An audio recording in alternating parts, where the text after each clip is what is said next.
सर्वेभ्यो नमो नमः। कक्षा में उपस्थित सभी सदस्यों का आदर सहित अभिवादन एवं स्वागत भी। सभी सदस्य अपने अपने इष्ट देव का ध्यान करें। माता गायत्री के मंत्रों का एक बार उच्चारण अवश्य कर ले। साथ ही अपने प्रेरणा के स्रोत एवं गुरुजनों को अंतर्मन से अभिवादन कर ले। हम लोगों के द्वारा इसी समय शाम के 8:30 बजे प्रतिदिन नियमित रूप से कक्षा का आयोजन किया जाता है एवं कुंडली फलादेश पर हम लोग आपस में चर्चा करते हैं। अभी जो कक्षा चल रही है मुख्यतः कुंडली के छठे भाव से संबंधित, रोग से संबंधित विषय वस्तु की कक्षा चल रही है। यदि कोई हमारे इस कक्षा में नया है और हमारे प्रतिदिन की कक्षा में शामिल होना चाहता है तो स्क्रीन पर दिख रहे नंबर पर व्हाट्सएप पर कक्षा में कंटिन्यू हो सकते हैं। आज की जो कक्षा की विषय वस्तु है, हम लोग प्रत्येक मंगलवार को जातक पारिजात पुस्तक का अध्ययन करते हैं और अच्छा भी है। अभी जो अध्याय जो चल रही है वह कुंडली में बनने वाले अशुभ योग पर आधारित चल रही है। फिर आने वाले समय में अगले ही सप्ताह से कुंडली में बनने वाले शुभ योग के बारे में हम लोग जातक पारिजात पुस्तक के अनुसार हम लोग अध्ययन करने का प्रयास करेंगे। आज जो कक्षा में हम लोग जो यहाँ पर आप देख रहे हैं कुंडली में बनने वाले प्रमुख 16 शुभ एवं अशुभ योग के बारे में यहाँ पर लिखा गया है। तो आज हम लोग 16 योग के बारे में पढ़ेंगे। आज का सूत्र जातक पारिजात पुस्तक के जातक भंगाध्याय पुस्तक से है। आप लोग इन आज की पढ़े हुए विषय वस्तुओं को अगर यदि आप लोग देखें तो पुस्तक के 32वें श्लोक से देखने को मिल सकती है। तो आइए शुरू करते हैं आज की विषय वस्तु। पुस्तक के 32वें श्लोक में कहा गया है कि यदि लग्न चर राशि का हो। किसी का माइक खुला हुआ है? संजय कुमार ओझा जी, आप अपना माइक बंद करें। यदि लग्न में चर राशि हो तो चर राशियां कौन कौन सी होती है? चर राशियां होती है 1, 4, 7 एवं 10। यह जो राशियां होती है वह चर राशियां होती है। और नवमांश कुंडली में भी चर राशि हो, यानी कि लग्न कुंडली में लग्न भाव में 1, 4, 7 या 10 नंबर की राशि हो एवं नवमांश भी, लग्न का नवमांश भी चर राशि का हो, यानी कि नवमांश कुंडली के लग्न में भी 1, 4, 7 या 10 इन्हीं में से कोई भी राशियां लग्न कुंडली में भी हो और इन्हीं में से कोई भी एक राशियां लग्न कुंडली में भी। और लग्न शनि से दृष्ट हो, यानी कि शनिदेव किस भाव में हो? तो शनिदेव 11वें भाव में हो, 7वें भाव में हो या चौथे भाव में हो तो शनि से दृष्ट हो गए। एवं नीच राशि में स्थित ग्रह से भी दृष्ट हो, नीच राशि में स्थित ग्रह से भी दृष्ट हो तो यह योग सामान्यतः सभी कुंडलियों पर लागू नहीं हो सकती। अब मान लिया जाए कि अगर यहाँ पे 1 नंबर की राशि अगर हो जाती है तो 5 यहाँ होगा एवं 9 यहाँ होगा। तो इन दोनों परिस्थितियों में देव गुरु बृहस्पति नीच राशि के नहीं हुए। अगर 4 नंबर की राशि यहाँ पर हुई तो यहाँ पर कौन सी राशि हो जाएगी 5वें भाव में? 2, 3, 4। अगर 4 यहाँ पर है तो 4, 5, 6, 7, 8 नंबर यहाँ हो जाएगा। 9, 10, 11, 12 यहाँ भी नहीं हो पाएगा। अगर 7 नंबर की राशि है, हाँ यहाँ पर 8, 9, 10 यहाँ पर यह हो सकता है। कर्क लग्न में नीच के गुरुदेव की दृष्टि यहाँ पर पड़ेगी तो उच्च की दृष्टि पड़ेगी। लेकिन पुस्तक में यह बतलाया गया कि लग्न भी चर राशि का हो, नवमांश का लग्न भी चर राशि का हो, लग्न को शनि देख रहे हो एवं नीच के गुरु से दृष्ट हो। तो नीच के गुरु यानी कि 10 नंबर की राशि में देव गुरु बृहस्पति नीच के माने जाते हैं। तो जब अब यहाँ पर अगर कर्क लग्न है तो गुरुदेव अगर 7वें भाव में होंगे तो इनकी दृष्टि यहाँ पड़ेगी, लेकिन उच्च की दृष्टि पड़ जाएगी, लेकिन गुरुदेव की स्थिति नीच की है। अगर 7 नंबर की राशि यहाँ लग्न में मान लीजिए अगर होता है यानी कि चर राशि तो 8, 9, 10 और 3। हाँ तो 10 नंबर की राशि यहाँ हो जाएगी तो नीच के गुरु की दृष्टि यहाँ पर नहीं पड़ेगी। अगर 10 नंबर की राशि यहाँ पर है तो स्वयं लग्न में देव गुरु बृहस्पति नीच के हो गए अगर यहाँ लग्न में बैठ जाते हैं तो। यानी कि यह दोनों स्थितियां बनती है, क्या तो कर्क लग्न में बनेगी या नहीं तो बैठ जाना या दृष्टिपात हो जाना, बात एक ही है।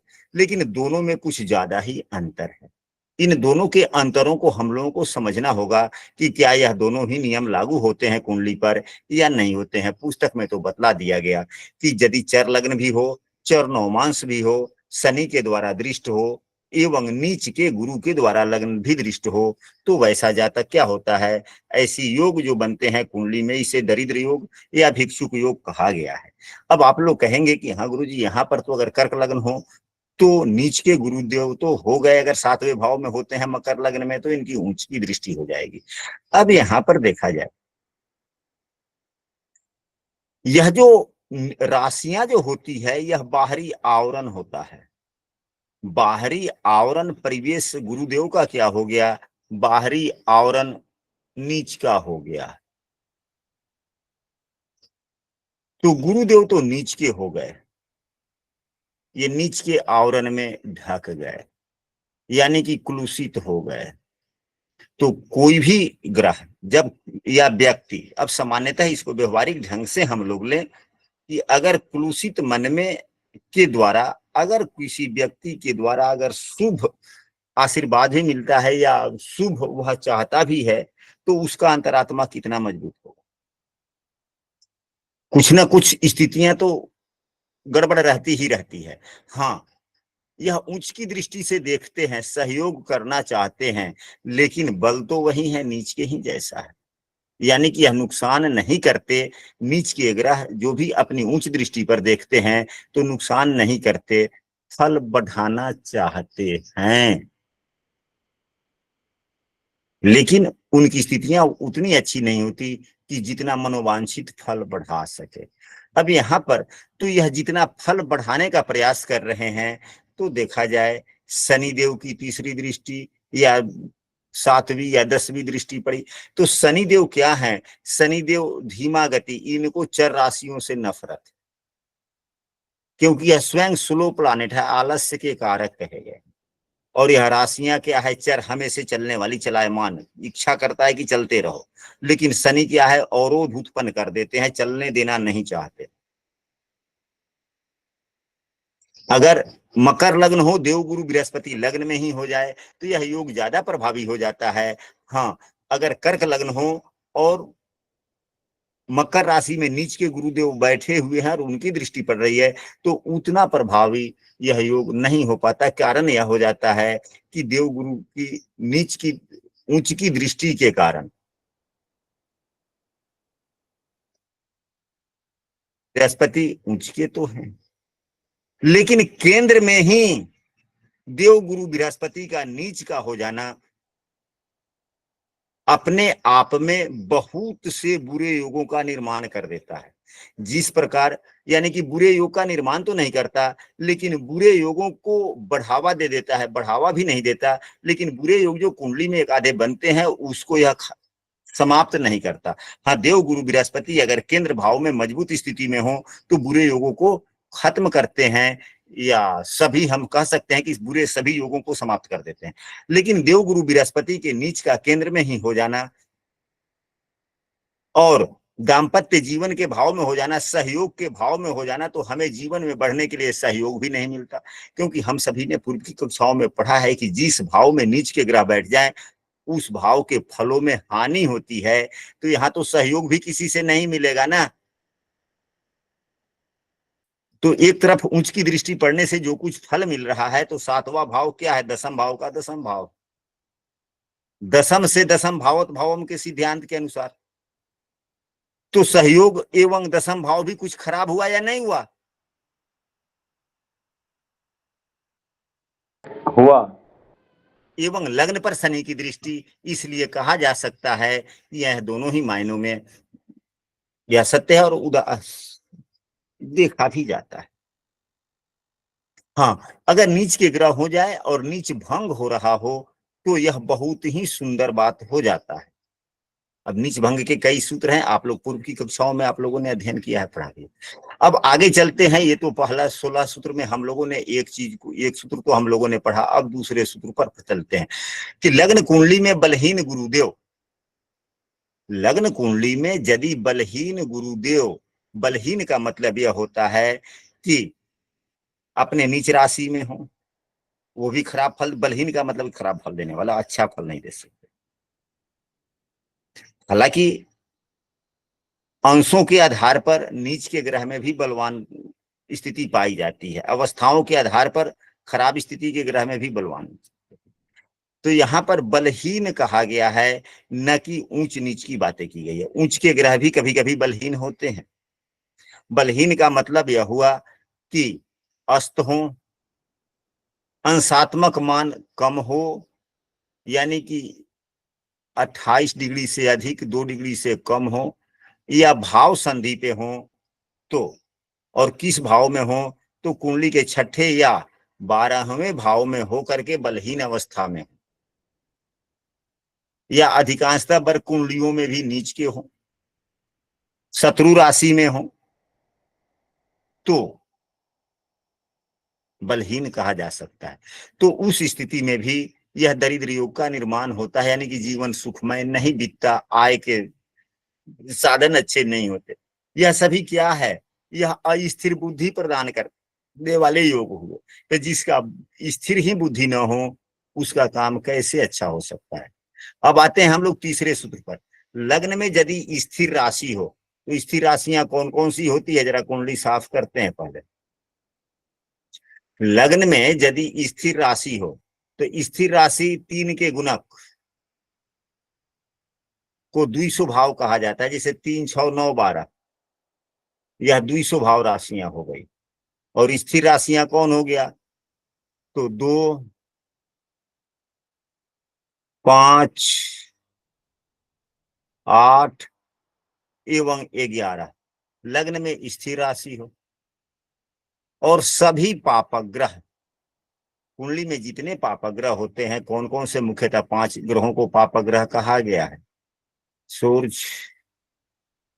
मंगल, शनि, राहु एवं केतु, कृष्ण पक्ष का यानी कि पक्ष बल से कमजोर चंद्रमा, एवं इन्हीं किसी ग्रहों के साथ में युक्त बुध देव को सामान्यतः पापग्रह कहा गया है। वैसे सामान्यतः पांचों यह जो ग्रह होते हैं यह सामान्यतः पापग्रह कहे गए हैं। स्थितियों के आधार पर बुध एवं चंद्रमा पापग्रह होते, स्थितियों के आधार पर बुध या चंद्रमा पापग्रह कहे जाते। व्हाइट बोर्ड आप लोगों को दिखलाई दे रही है? ये गुरुदेव। गुरु जी। चलिए, तो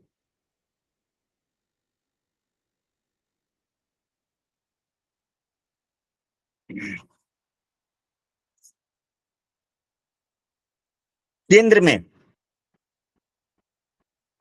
एवं त्रिकोण में, यानी कि कुंडली के शुभ भाव में पापग्रह हो, यानी कि कुंडली के मुख्य शुभग्रह जो होते हैं गुरु एवं शुक्र होते हैं।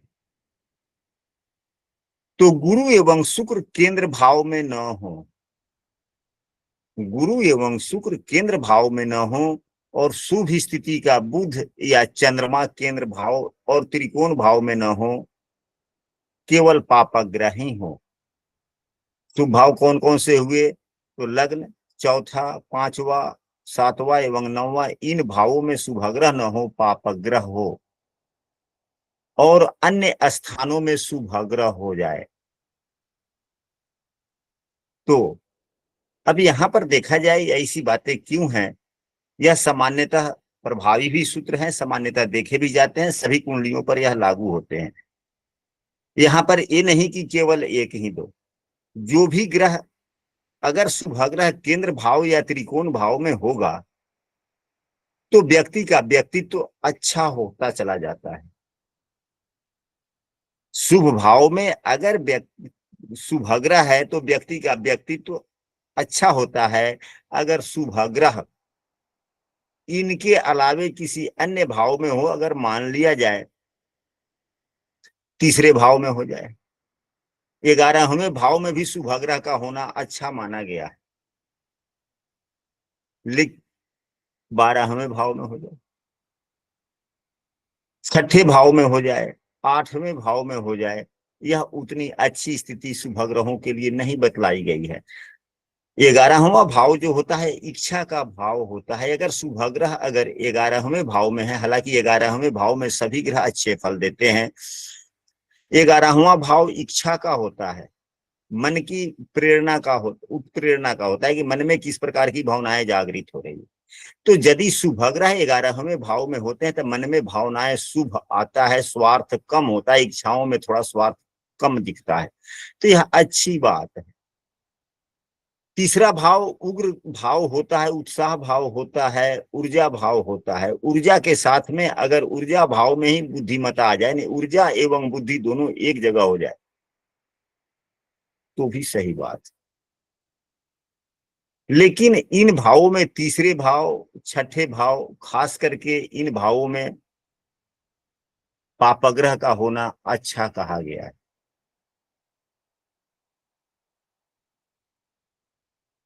कहने का स्पष्टतया बात यह है कि हम यह कहना चाह रहे हैं, हम नहीं, यह पुस्तक कह रहा है और पुस्तक की बातें सही है कि लग्न में अगर स्थिर राशि हो, स्थिर राशि का मतलब यह हो गया कि टिके हुए रहना, स्वभाव टिकाऊपन का हो गया कि हम जल्दी बदलेंगे नहीं, पापग्रह शुभ भावों में हो जाए यानी कि केंद्र त्रिकोण भावों में हो जाए, पापग्रह का विचार अच्छा नहीं हुआ, स्वार्थी हो गया, यानी कि अच्छा विचार न होने के साथ में टिके हुए रहना।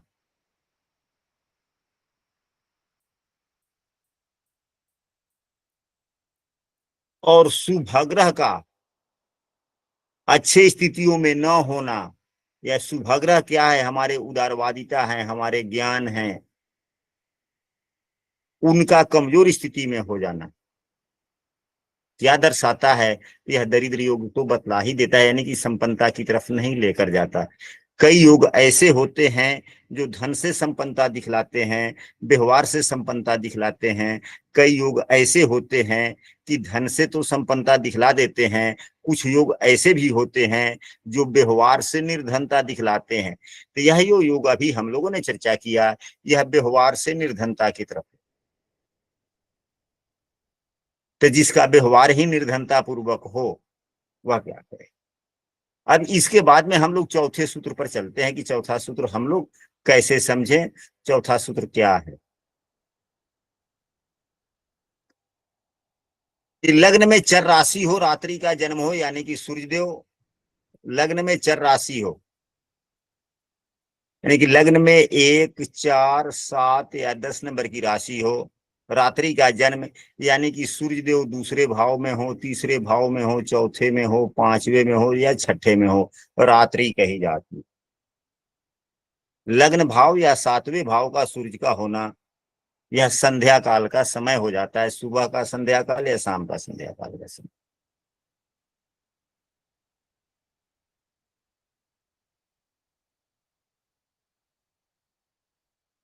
दोबारे सुने, लग्न में चर राशि हो, रात्रि का जन्म हो, यानी कि सूर्यदेव दूसरे, तीसरे, चौथे, पांचवे, छठे भाव में हो, और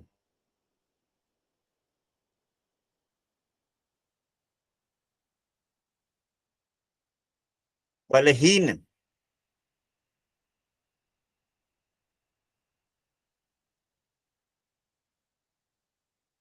पापग्रह। तो सबसे पहली बात यह है कि केवल एक सूर्य देव का बलहीन हो जाना, अगर किसी की कुंडली में दूसरे भाव में, तीसरे, चौथे, पांचवे, छठे भाव में सूर्य देव का बलहीन हो जाना अगर है, एक यही योग काफी है, पर्याप्त है जीवन में असमंजसता उत्पन्न करने के लिए।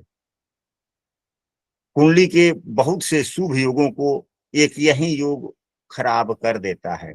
कारण सूर्य देव को बलवान स्थिति कहाँ मिलती है, सूर्य देव बलवान होते हैं सप्तम, दसम भाव में, यहाँ पर पूर्ण बलवान होते हैं। यहाँ पर बलवान लग्न भाव में नहीं होते, ज्यों ज्यों लग्न भाव से अगर 12वें भाव में है तो थोड़ा अधिक बलवान, फिर 11वें भाव में है तो उससे अधिक बलवान, दसम भाव में सबसे अधिक बलवान, पांचवें भाव में उससे थोड़ा कमजोर, आठवें नवम भाव में उससे थोड़ा कमजोर, आठवें भाव में उससे थोड़ा कमजोर, सप्तम भाव में उससे भी कमजोर, यानी कि यहाँ पर चौथे भाव में सबसे ज्यादा कमजोर हो जाते हैं। तो सूर्य देव अवस्था के आधार पर यानी कि कुंडली में भाव के आधार पर यह अपने आप में सबसे कमजोर हो जाते हैं, और कमजोर भी हो जाएं और सूर्य देव बलहीन भी हो, अंशात्मक मान कम हो, या भाव संधि पे हो, या राहु से युक्त हो, अंशात्मक मान बराबर हो, तो कुंडली में सूर्यदेव खराब हो गए पूर्ण रूप से या नहीं हुए? हो गए। तो जब एक कुंडली में सूर्यदेव ही अगर खराब, तो मान मर्यादा प्रतिष्ठा उन्नति सम्मान जितने भी विषय वस्तु हैं उनमें कमी आने की संभावनाएं बन जाती है या नहीं बन जाती है? जी बन जाती है। बन जाती है। तो कुंडली में अगर कोई शुभ योग भी बन रहा हो, अच्छा योग बन रहा हो, तो प्रमुख ग्रहों को सूर्य बृहस्पति को देखना चाहिए कम से कम कि क्या वह बलवान स्थिति में है या नहीं। अब कुंडली में विद्या योग अच्छा बन रहा हो, भावेशों के स्थान परिवर्तन से या कुछ भी नहीं, या गणित योग बन रहा है और बुध योग ही अकेले एक खराब कहीं बैठ गया, तो फिर वह योग का बनना न बनना किस काम का? अगर चौथे पांचवे का राशि परिवर्तन हो जाए, दूसरे या पांचवे का राशि परिवर्तन हो जाए, तो विद्या योग के लिए अच्छी बात। और बुध देव ही कहीं खराब हो जाए, अगर यहीं पे 12 नंबर की राशि हो और बुध देव हो जाए, नीच के हो गए, नवमांश में भी अच्छी स्थिति में नहीं हो, अपने शत्रु राशि में हो जाए, तब फिर क्या विद्या उसे मिलेगी, होगी? व्यक्ति इंजीनियर बन पाएगा? नहीं। नहीं बन पाएगा। इसलिए अब आते हैं अगले सूत्र पर, हम लोग चलते हैं कि यदि अधिकांशतः पापग्रह, यहां पर दो प्रकार के ग्रह होते हैं, शुभ ग्रह एवं पापग्रह। कुंडली के हिसाब से पापग्रह में बुध एवं चंद्रमा को हम लोग चयन करेंगे कि हम पापग्रह हैं या शुभ ग्रह हैं।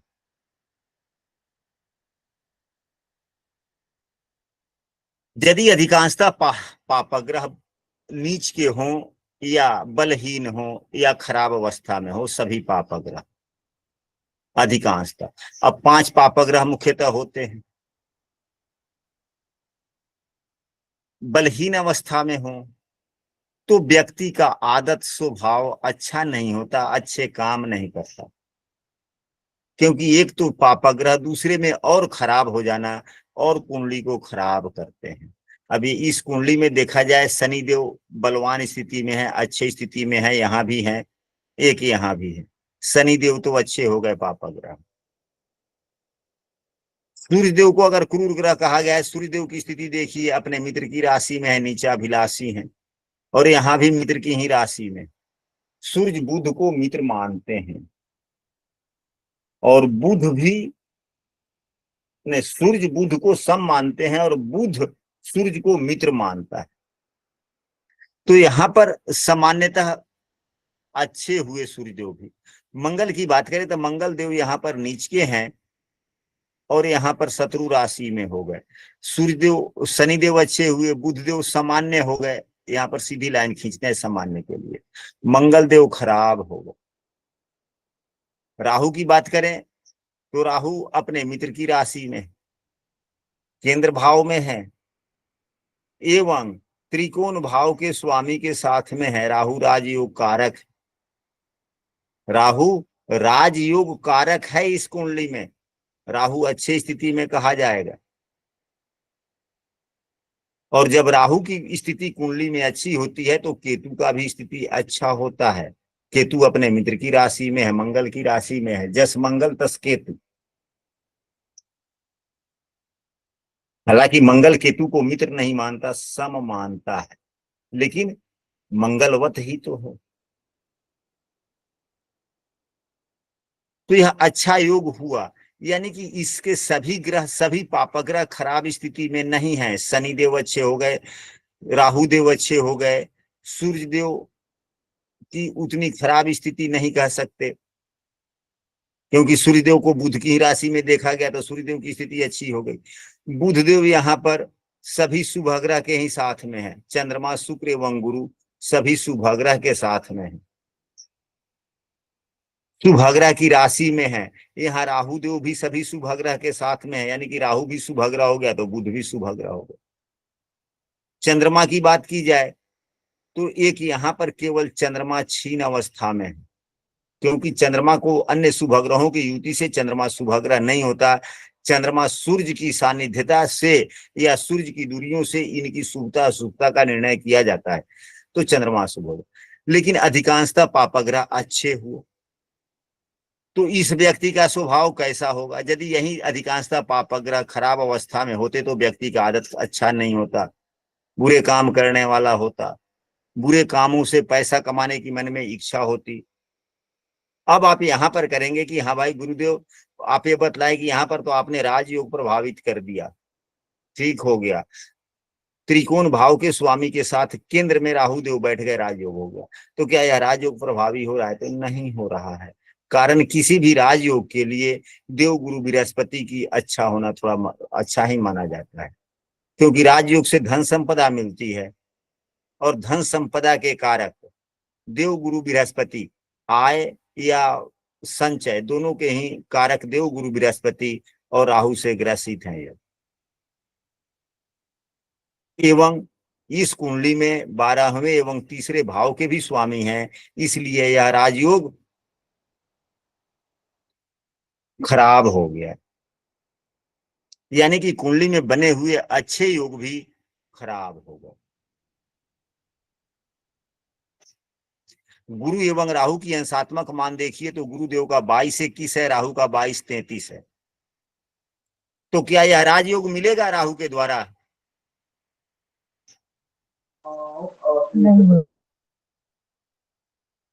नहीं मिलेगा।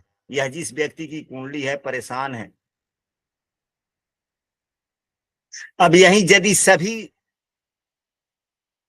शुभग्रह की बात करते हैं तो अधिकार गुरु एवं शुक्र अगर दोनों ही कुंडली में खराब स्थिति में हो, अपने नीच राशि में हो, नवमांश में नीच के हो, शत्रु राशि में हो, तो व्यक्ति कैसा काम करने वाला होता है? यानी खास करके गुरु एवं शुक्र देव अगर दोनों की स्थिति कुंडली में खराब है तो भी व्यक्ति बुरे काम करने वाला होता है।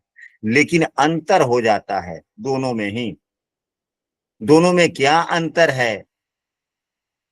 पापग्रह के पास में उतनी बुद्धि नहीं होती जितने शुभग्रह के पास में होता है, यानी कि देव गुरु बृहस्पति के पास में और शुक्र देव के पास में जितनी बुद्धि है, क्या उतना मंगल शनि के पास में, सूर्य के पास में हो सकता है? नहीं, नहीं हो सकता। हम सभी फलों के आधार पर ग्रहों की स्थितियों का ज्ञान करते हैं, अध्ययन करते हैं, परंतु वास्तविकता तो यह है चाहे कोई ग्रह ऊंच का हो या कोई ग्रह नीच का हो, हमेशा उनकी रश्मियां उतनी ही निकलती रहती है।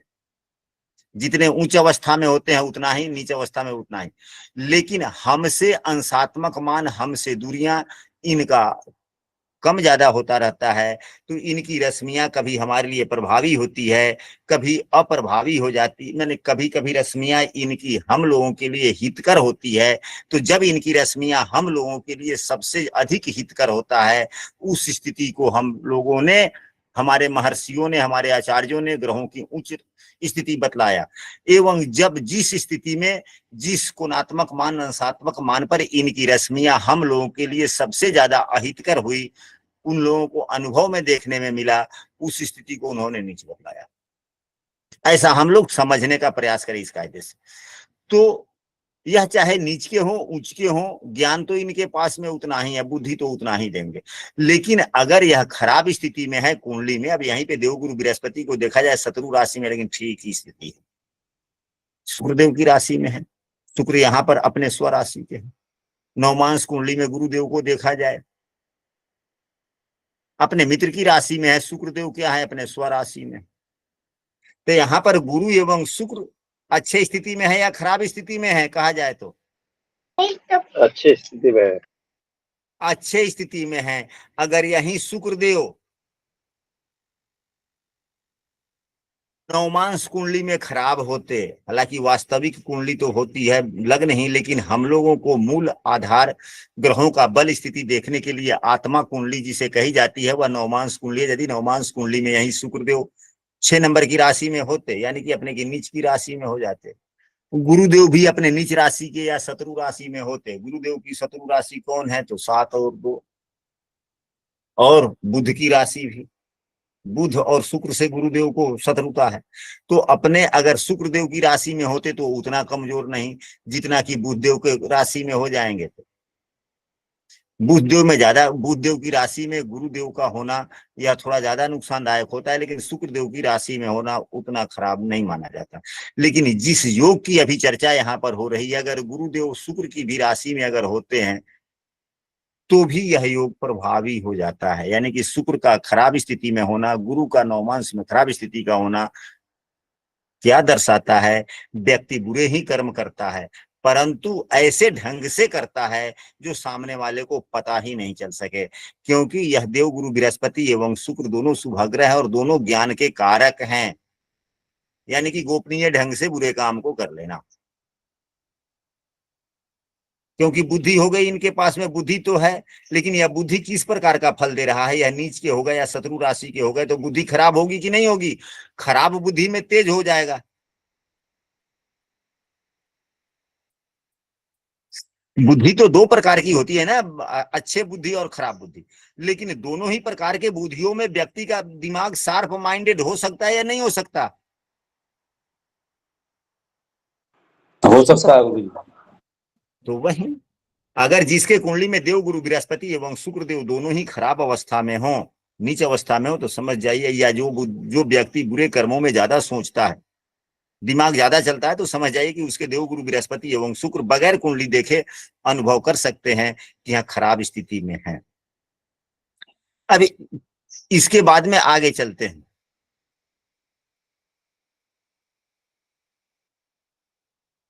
यदि दसम भाव में गुरु नीच के हों, यदि दसम भाव में देव गुरु बृहस्पति नीच के हो जाएं, दसम भाव में नीच का मतलब कि दसम भाव में 10 नंबर की राशि और गुरुदेव, यानी कि मेष लग्न की कुंडली हो। इस सूत्र को दूसरे कायदे से भी कहा जा सकता है कि यदि मेष लग्न की कुंडली हो और देवगुरु बृहस्पति नीच राशि के हों और 5वें भाव में मंगल, या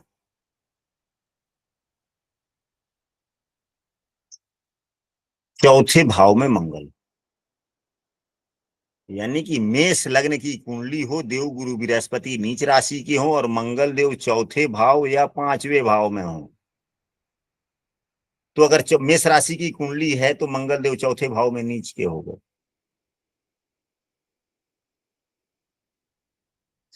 5वें भाव में मंगल देव हो गए तो सूर्य की राशि में हो गए, यानी कि बुद्धि में उग्रता आ गई। अगर 5वें भाव की बात हम करते हैं तो पहले इस एक एक चीजों पर हम लोग समझते चले।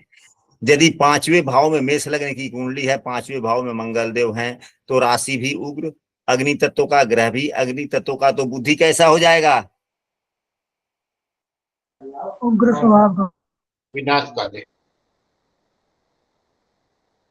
यानी कि व्यक्तित्व का जो बुद्धि होता है, 5वां भाव बुद्धि का है, बुद्धि खराब हो गया, बुद्धि में ज्वलंत ज्वलंत वाली बातें आ गई।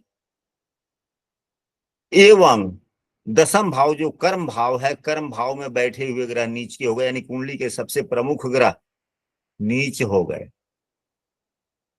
कर्तव्य भाव है, आचरण भाव है, तो आचरण भाव ही खराब होना, यानी कि नीच का हो जाना, यानी कि खराब आचरण हो जाना, कर्तव्य खराब हो जाना। तो यहाँ कर्तव्य भी खराब और बुद्धि भी उग्र, तो क्या यह जीवन अच्छा बीतेगा? नहीं, लेकिन इन परिस्थितियों में केवल हम लोग लग्न कुंडली को ही देखकर फलादेश नहीं करें। अगर इस स्थिति में है भी और नौमांस कुंडली में इनकी स्थिति अच्छी हो जाए तो अच्छी बात। अब यहां पर देखा जाए कि यहां पर यदि अब यह स्थिति नहीं हो, अगर यही स्थिति हो जाए, चौथे भाव में मंगल देव यानी कि नीच के मंगल देव हो गए, तो उच्च की दृष्टि गुरु पर पड़ी, गुरु की उच्च की दृष्टि यहां पर कहने के लिए कई सूत्र लागू कुछ भी हो सकते हैं, परंतु अब यहां पर यह मन की स्थिरता का भाव है।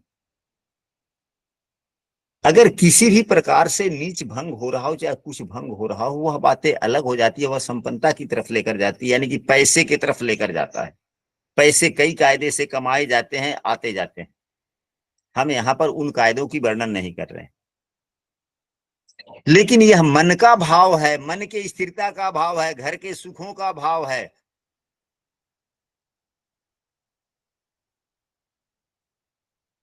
तो मन में अस्थिरता पैदा करेगा, घर के सुखों को खराब करेगा, क्योंकि जिस भाव में ग्रह नीच के हो जाते हैं उस भाव के फल खराब करते हैं।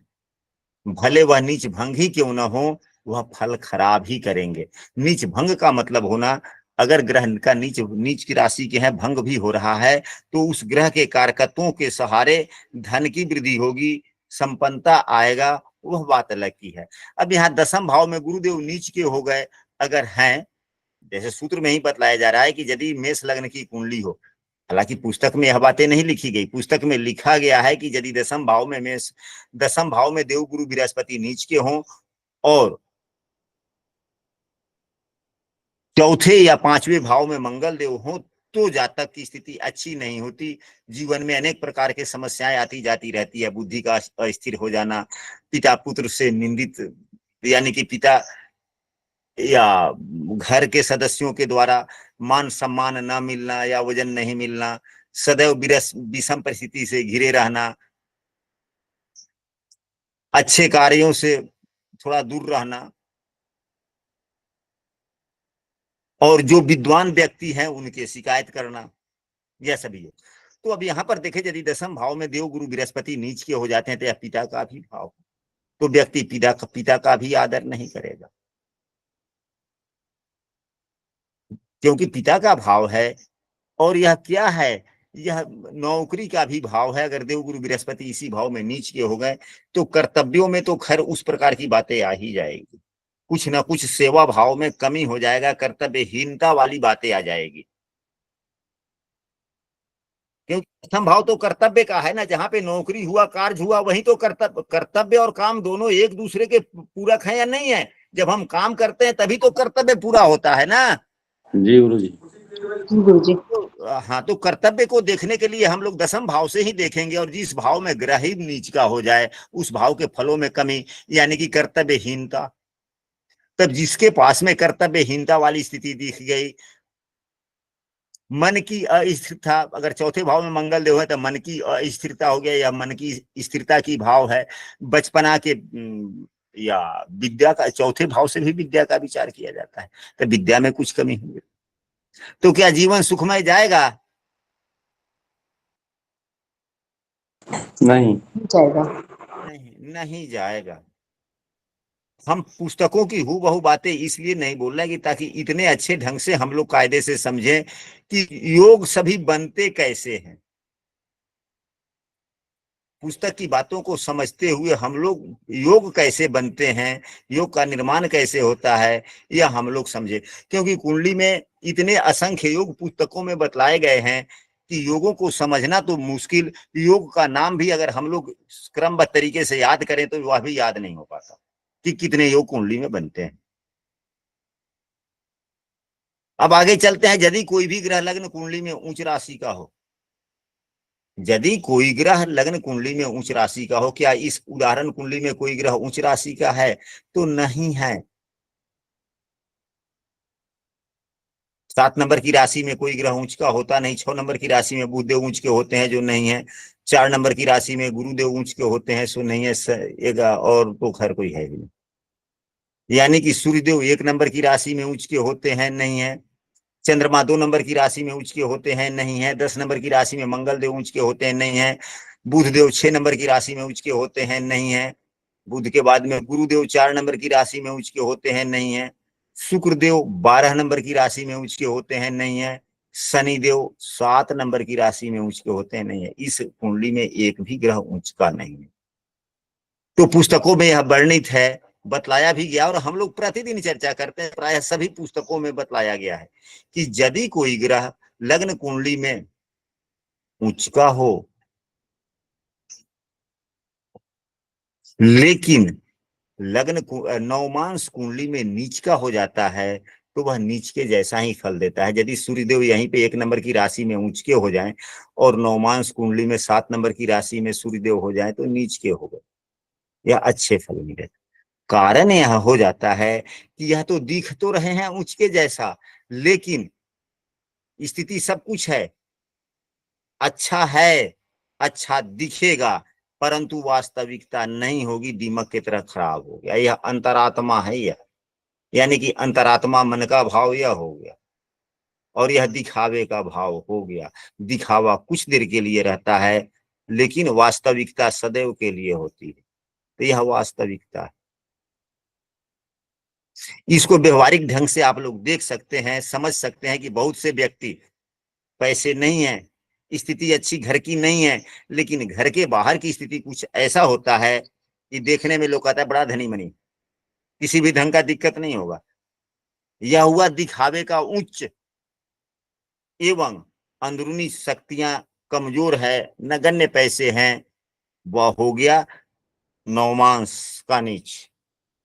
तो क्या जब अगर दिखावे का जो भला चंगा घर परिवार दिख रहा है बाहर से, लेकिन अंदरूनी मजबूती नहीं है और कभी भी विषम परिस्थिति आएगी, तो क्या उससे सामना करने के लिए उसके से धन खर्च हो पाएगा?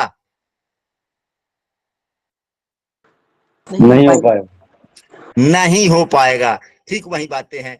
अब कोई ग्रह, अब दूसरा सूत्र इससे आगे, यदि कोई ग्रह अपने नीच राशि में हो, अगर शनिदेव इसी कुंडली में अगर यहाँ पर चौथे भाव में 1 नंबर की राशि में शनिदेव नीच के हो गए, यानी कि दिखावा नहीं है, खराब फल दे रहे हैं, बिल्कुल नहीं। लेकिन अगर यही नवमांश कुंडली में ऊंच के हो जाते हैं, 7 नंबर की राशि में ऊंच के हो गए, तो क्या हो जाएगा? यानी कि दिखने में तो इनके पास में कुछ नहीं है, लेकिन वास्तविकता क्या है? भरपूर हो गया। वास्तविकता अंदर से मजबूती हो गई कि नहीं हो गई? हो गई। इसलिए हो गई। हम लोग, हाँ, इस कायदे से पुस्तकों में नहीं लिखा गया, पुस्तक में तो खैर दूसरे कायदे से लिख दिया गया है कि यदि कोई लग्न कुंडली में कोई ग्रह नीच ऊंच का है और नवमांश में नीच का है तो नीच के जैसा फल देता है, यानी कि बुरा फल देता है। एवं लग्न कुंडली में कोई भी ग्रह अगर अपने नीच राशि में है और नवमांश में अगर ऊंच का हो जाता है तो अच्छा शुभ फल देता है। सिर्फ इतना ही बातें पुस्तक में दी गई है। हम लोग व्यवहारिक ढंग से समझने समझाने के लिए कुछ भी चर्चा कर लेते हैं। इन सभी योगों को पुस्तक में पढ़िएगा तो अलग अलग पुस्तकों में अलग अलग प्रकार से नाम दिए गए हैं। हालांकि जातक परिजात में प्रेष्य योग के भी नाम से बतलाया गया है। अन्य भी कई पुस्तकें हैं जिसमें प्रेष्य योग के नाम से बतलाया गया, और अलग अलग पुस्तकों में अलग अलग योग के नाम से भी बतला दिया गया। अब इसके अलावे आगे चलते हैं। यदि लग्न चर हो, लग्न चर हो यानी कि 1, 4, 7 या 10 नंबर की राशि लग्न में हो, 10वें भाव में सूर्य हो, यहां पर 10वें भाव में सूर्य हो, 7वें चंद्रमा हो, चौथे मंगल हो, मतलब चौथे शनिदेव हो, एवं तीसरे मंगल देव।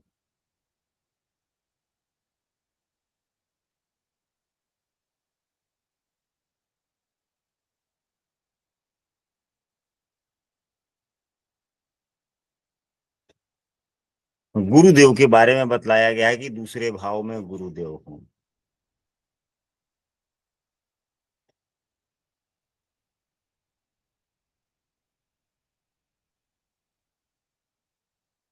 अब यहां पर देखा जाए कि किस किस प्रकार से योग बना। हालांकि इस प्रकार की स्थितियों वाला कुंडली शायद ही कभी मिले। जब लग्न में चर राशि होगी, यहां पर देखा जाए सूत्र क्या कह रहा है। लग्न में चर राशि होगी तो केंद्र के सभी भावों में चर राशियां ही होंगी।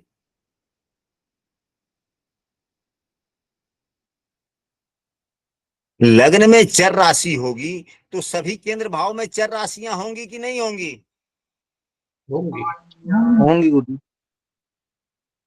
तो अब यहां पर देखा जाए कि लग्न में चर राशि तो 7वें भाव में चंद्रमा, यह भी चर राशि में हो गया।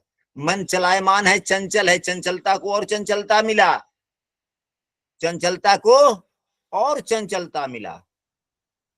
शनिदेव स्थिर को चर राशियों से थोड़ा सा वैसे भी है, समन्वय नहीं मिल पाता, क्योंकि जो व्यक्ति धीरे धीरे काम करना चाहता है, मजबूती के साथ में काम करना चाहता है, उसको बार बार कहे जल्दी करो जल्दी करो जल्दी करो जल्दी करो, तो वह व्यक्ति उद्विग्न रहेगा या नहीं रहेगा? जो व्यक्ति नियम पूर्वक पूर्ण सही ढंग से काम करना चाहता है, शनिदेव में यह एक गुण है, जिसके कुंडली में शनिदेव अच्छे स्थिति में होंगे, मजबूत होंगे, वह व्यक्ति काम करता है, अच्छे ढंग से करता है और अपनी कामों में त्रुटियां नहीं छोड़ना चाहता। आप लोग अपने अपने कुंडली पर इस सूत्र को देखिए कि आपके कुंडली में शनिदेव किस राशि में है। अगर आपके कुंडली में शनिदेव अगर अच्छी स्थिति में है, अपने स्वराशि के हैं, अपने मित्र राशि के हैं, स्थिति अच्छी है, तो आप में यह एक गुण पाया जाता होगा कि जो भी आप काम करते हैं तो एक सलीके से करना चाहते हैं, आप अपने कार्यों में त्रुटियां नहीं छोड़ना चाहते। क्या यह बातें पाई जाती है आप लोगों में या नहीं पाई जाती? पाई जाती है गुरुदेव। तो स्पष्ट सी बातें हुई कि शनिदेव क्या चाहते हैं। शनिदेव चाहते हैं कि मैं काम अपने नियम से करूं, सही ढंग से करूं, शांति से करूं, यह शनिदेव का नियम है। परंतु जब वह चर राशि में हो जाएंगे तो क्या वैसी राशियां क्या है, माहौल है, तो माहौल तो उनको जल्दी जल्दी परिवर्तन करने का है, हो गया कि जल्दी करो, और शनिदेव उस तरह से नहीं चाहते हैं। तो शनिदेव क्या हो गए, एक काम के लिए ज्यादा अस्थिर मन, चंद्रमा का चर राशि में होना, यह भी खराब हो गया। शनिदेव का चौथे भाव, तो वैसे चौथे भाव पापग्रह का, किसी भी भाव में, मन के भाव में शनिदेव पापग्रह हो गए, चौथे भाव में शनिदेव, अच्छी स्थिति नहीं। चर राशि में सूर्यदेव अधिकार के कारक हैं, सम्मान प्रतिष्ठा के कारक है। सूर्यदेव का स्थिर राशि में होना बहुत अच्छा माना जाता है, चर राशि में होना उतना अच्छा नहीं माना जाता। हालांकि इनकी उच्च की राशि चर ही है, लेकिन चर राशि थोड़ी सूर्यदेव के लिए केवल यह उतनी अच्छी नहीं, लेकिन उच्च की राशि यही है, यह तो कुंडली का विशेष बात हो जाता है। अब जैसे कि शुक्र का देवगुरु बृहस्पति से शत्रुता है, परंतु देवगुरु बृहस्पति की ही राशि में उच्च के माने जाते हैं, बतलाया गया है। तो कुछ स्थितियां ऐसी होती है कि हम लोग अभी समझने के लिए हैं, समझना चाहिए, अनुसंधान, ज्योतिष अनुसंधान का विषय है, वो वाली बात। और मंगल देव तीसरे भाव में उग्रता वाली बात आ गई, तो गुरुदेव किस प्रकार का फल देंगे? अब गुरुदेव किसी भी जगह दृष्टिपात नहीं हो रही है गुरुदेव की,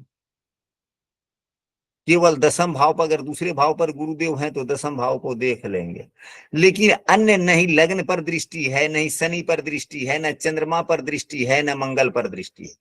यानी कि तीसरे भाव में मंगल भी हो, शनि चौथे भाव में हो गए, तो शनि के द्वारा लग्न भी दृष्ट हो गया।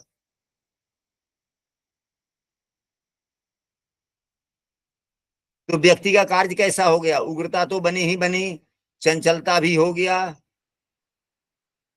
चंद्रमा मन है चर राशि में हो गया, चंचलता हो गया, लग्न पर शनि की दृष्टि अच्छा नहीं हुआ, शनि की सूर्य पर दृष्टि अच्छा नहीं हुआ, सूर्य भी पीड़ित हो गया, एवं चौथा भाव भी खराब। यहां पर सभी जगह से स्थितियां खराब बनी। हाँ, देवगुरु बृहस्पति की दृष्टि कहां पड़ी, तो छठे भाव पर पड़ी, देवगुरु बृहस्पति की 8वें भाव पर पड़ी, देवगुरु बृहस्पति की यहां पर पड़ी, सूर्य देव पर। तो कई ग्रहों के योग से यहां पर अशुभ योग का निर्माण हुआ, और एक ही जगह अगर गुरुदेव अगर हल्का अच्छा कर भी रहे हैं तो क्या होगा, हल्का सा तो ठीक ठाक होगा, परंतु उतना अच्छा नहीं होगा। बातें स्पष्ट हुई? जी गुरु जी। जी गुरु जी। इस सूत्र कैसे बनते हैं यह हम लोगों को समझना चाहिए कि आखिर पुस्तक कहना क्या चाहता है और हम लोगों को समझना क्या चाहिए। हम लोगों ने इस सूत्र से क्या समझा कि यदि चौथा भाव में पापग्रह हो और लग्न भी पापग्रह के द्वारा देखा जाता हो, चर राशि में चंद्रमा हो एवं तीसरे भाव में मंगल देव हो और सूर्य पर पापग्रह शनि की दृष्टि पड़ रही हो, तो यह दरिद्र योग का निर्माण हुआ। हम लोगों को इस प्रकार से समझना चाहिए। पुस्तकें जो भी है किसी विद्वान का लिखा हुआ है, वह अपने कायदे से इस सूत्रों को जो बातें आई समझ में उन्होंने लिखा, लेकिन बातें तो स्पष्ट है, यह देखने में भी आती है। अब इसके बाद में अन्य सूत्र पर चलते हैं हम लोग। यदि स्थिर राशि का लग्न हो, यदि स्थिर राशि का लग्न हो और लग्न या दूसरे भाव के स्वामी देवगुरु बृहस्पति हो, स्थिर राशि का लग्न हो और लग्न या दूसरे भाव का स्वामी गुरुदेव हो,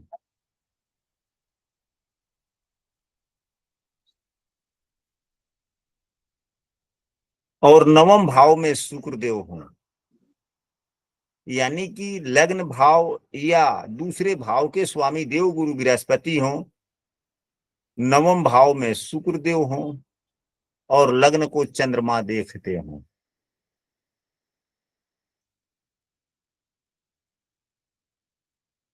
यानी कि चंद्रमा सातवें भाव में स्थिर लग्न हो।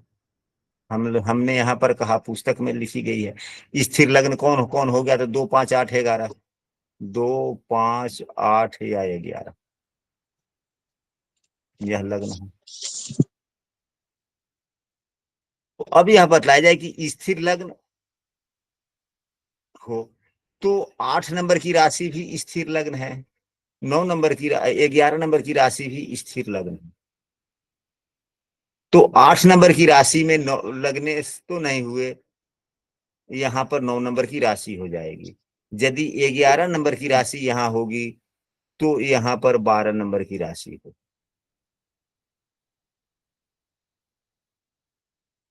यही होगी ना जी।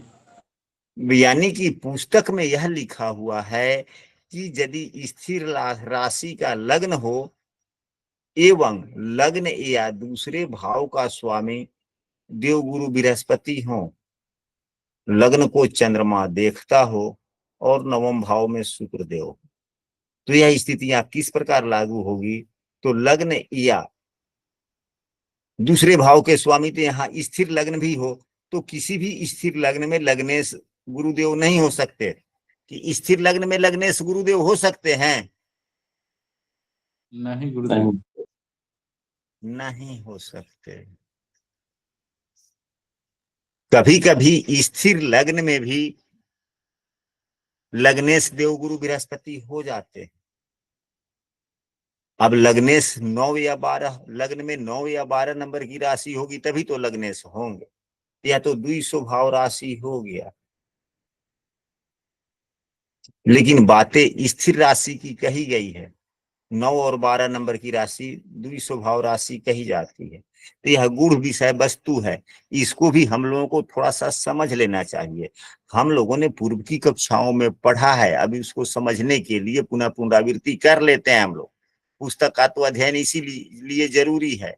1 2 3 4 5 6 7 8 यही रखते हैं। यह चर हुआ, यह द्विस्व भाव, यह स्थिर चर, नहीं चर स्थिर द्विस्व भाव, चर स्थिर द्विस्व भाव। अब यहां पर देखिए क्रम क्या कह रहा है, यह द्विस्व भाव की राशि हुई और 10 अंशों से अगर कम है, यानी कि यह लग्न मिथुन राशि का ही हो जाए और 10 अंशों से कम रहे तो यह स्थिर लग्न कहा जाता है, और यही 20 डिग्री से अधिक होगा तो चर लग्न कहा जाएगा, और 10 एवं 20 के बीच में होगा तो यह द्विस्व भाव कहा गया। यानी कि चर लग्न के नजदीक की डिग्रियां हो तो, अब वहीं अगर 9 नंबर की राशि है और 2 अंशों का हो, 3 अंशों का हो, 5 अंशों का हो, 7 अंशों का हो, तो यह स्थिर राशि के नजदीक का हो गया।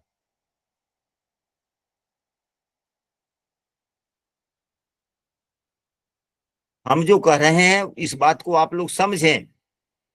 हालांकि जो यहाँ पर विद्वान होंगे पूर्व के, हमारी बातों को समझ पा रहे होंगे। हम लोगों ने पूर्व की कक्षा में यह पढ़ा है कि नहीं पढ़ा है कि यदि द्वि स्वभाव की राशियां हैं, अगर उनके स्थिर और चर की गणना करना हो तो अंशों के आधार पर हम लोग कर सकते हैं। कभी आप लोगों को इस प्रकार से देखने पढ़ने को मिला है या नहीं मिला है? सुनने में मिली है या नहीं मिली है? क्योंकि जब भी कोई नई बात आ जाए तो उस पर थोड़ी चर्चा करके फिर आगे बढ़ना चाहिए।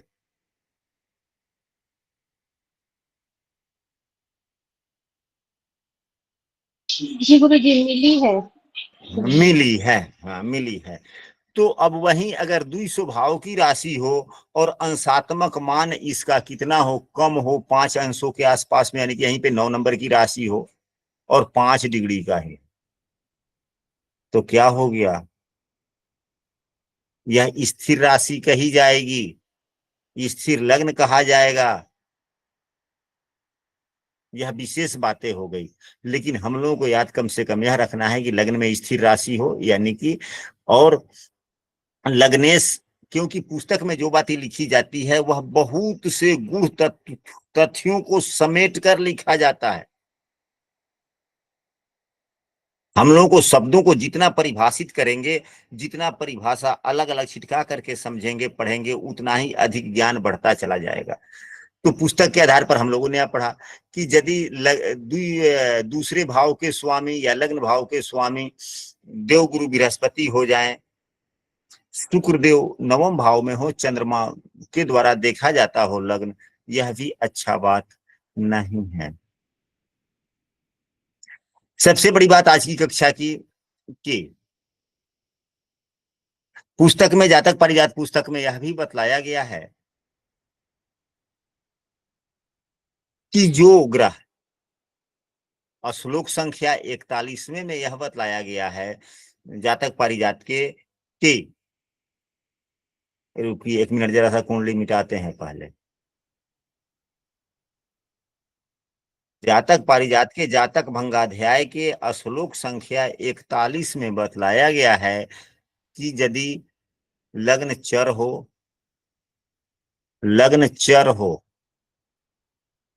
यानी कि 1, 4, 7 या 10 लग्न हो और लग्नेश भाव संधि पर हो।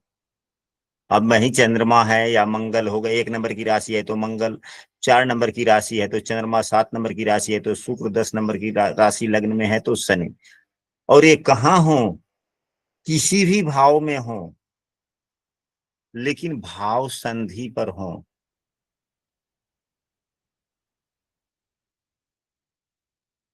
तो यह फल न के बराबर देते हैं, परेशानी उत्पन्न करते हैं। लग्नेश का भाव संधि पर होना अच्छा बात नहीं है। यदि लग्नेश कहाँ हो तो लग्न में हो, चौथे भाव में हो, 5वें भाव में हो, 7वें, 8वें, 9वें या 10वें भाव में, इन भावों में हो जाए। हालांकि यार लग्नेश का 8वें भाव में तो किसी भी ग्रह का बैठना अच्छा नहीं माना गया है, बतलाया भी गया है हर पुस्तकों में, हर जगह यही की बातें हैं। लेकिन खास करके अन्य भावों की भी बात करें कि अगर लग्नेश इस शुभ भावों में भी हो, केंद्र भाव एवं त्रिकोण भाव को शुभ भाव कहा गया है ना। जी गुरु जी। अगर चर लग्न हो, चर लग्न अच्छे लग्नों में से लग्न में माना जाता है कि चर लग्न होता है, यानी कि उन्नतिशील लग्न है, सदैव आगे बढ़ते रहने वाला लग्न हो गया, अच्छा लग्न भी अच्छा हो गया। लग्नेश शुभ भाव में भी हो गए तो लग्न अच्छा हुआ कि नहीं हुआ? अगर लग्न का स्वामी लग्नेश अगर लग्न में ही हो या केंद्र भाव में या त्रिकोण भाव में हुए तो अच्छा फलदाता हुआ या नहीं हुआ? जी हुआ। अच्छा फलदाता हुआ। अच्छा,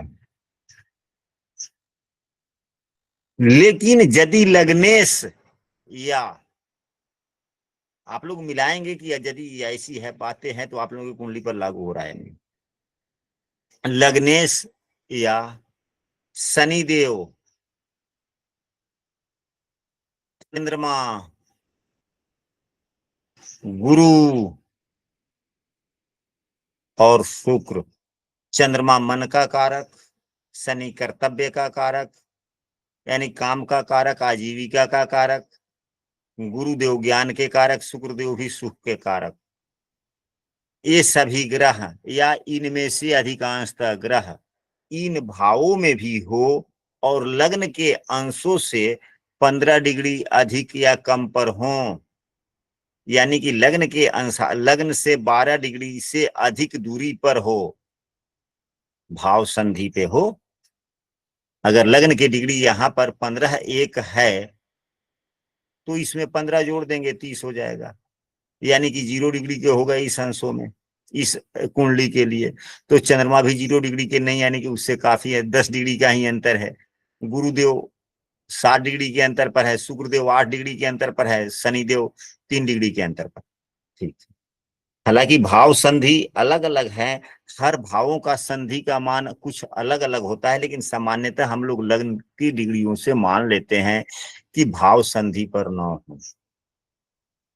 आप लोग अपने अपने कुंडली में देखें कि हाँ, यदि आपके लग्नेश का अंश लग्न इससे अगर 15 डिग्री के अधिक जो दूरी बनती है, अगर लग्न 12 डिग्री का है तो 12 15 27, यानी कि लग्न की डिग्री से जितना ही लग्नेश की डिग्री अत्यधिक दूरी है, यानी कि 27 के आसपास में है, 12 15 27 27 के आसपास, यानी कि 25 से लेकर 29 तक के बीच में है, तो हमेशा मन कुछ ना कुछ अस्थिर रहता है। जिस व्यक्ति का लग्नेश लग्न के अंशों से जितना अधिक दूरी पर है, भाव संधि के नजदीक में है, तो मन की अस्थिरता, मन की शांति, मन का सुख, लग्न की जो सुख होना चाहिए वह कम मिलता है। क्या आप लोगों पर यह सूत्र लागू हो रहा है या नहीं हो रहा है?